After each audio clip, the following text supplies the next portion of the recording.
नमस्कार. आज आपण सत्यनारायणाचा प्रसाद बनवणार आहोत. तर त्यासाठी आपण या वाटीने 2 वाट्या रवा घेतलेला आहे, बारीक रवा. आणि सुरुवातीला आपण कढईमध्ये आता रवा टाकलेला आहे आणि तो रवा बारीक गॅसवरती आपल्याला भाजून घ्यायचा सुरुवातीला. नंतर आपण शुद्ध तूप टाकून परत एकदा त्याला भाजणार आहोत.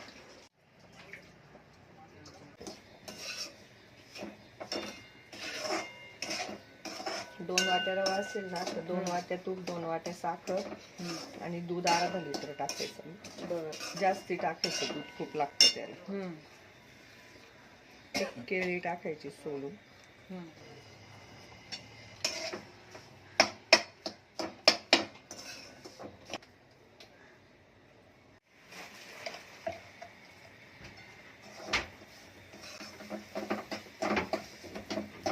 थोडं थोडं तूप टाकत राहायचं का? 2 वाट्यामधलं रंग बदलायला लागेल.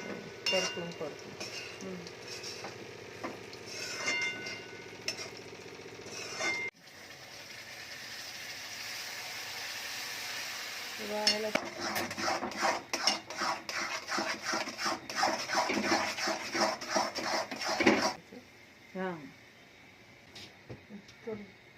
समजा आता 2 वाट्या रवा आहे तर 2 वाट्या साखर, म्हणजे सारखं आणि 2 वाट्या तूप. तूप थोडं जास्त लागतं. अच्छा, 2.5 वाट्या.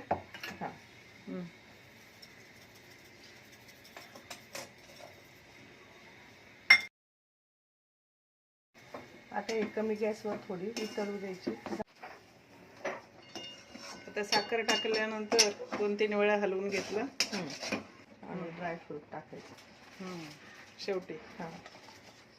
साखर टाकल्यानंतर 5 मिनिट असं ठेवून मग 2दा हलवून घेतलं ना. थोडंसं ड्रायफ्रूट टाकलं, बदाम आणि काजूचे तुकडे करून आता टाकतो. तुमच्याकडे अवेलेबल आहे ते तुम्ही टाकू शकता. थोडंसं परत तूप घालायचं, 2 चमचे तूप घालायचं.